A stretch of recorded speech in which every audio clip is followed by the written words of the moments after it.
ప్రతి నీ పెయిన్కి సర్జరీ అవసరమా లేక కొన్నిటికి సర్జరీ లేకుండా అవుతుందా?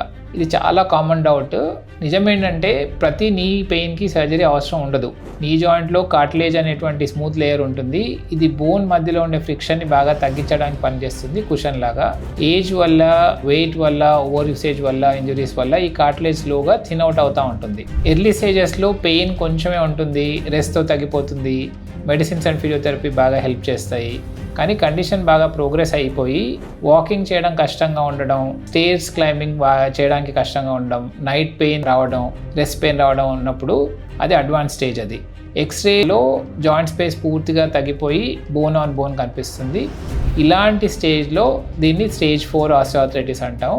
ఈ స్టేజ్లో మెడిసిన్స్ అనేవి, ఫిజియోథెరపీ అనేవి వర్క్ ఏమీ చేయవు. అలాంటప్పుడు మాత్రమే నీ రీప్లేస్మెంట్ సర్జరీ అవసరం పడుతుంది. ఇంపార్టెంట్ పాయింట్ ఏంటంటే టూ ఎర్లీగా సర్జరీ చేయడం కరెక్ట్ కాదు. బట్ టూ లేట్ అయితే డ్యామేజ్ ఎక్కువైపోయి పోస్ట్ ఆప్ రికవరీ డిఫికల్ట్ అవుతుంది. రైట్ టైంలో డెసిషన్ తీసుకుంటే pain free life very possible.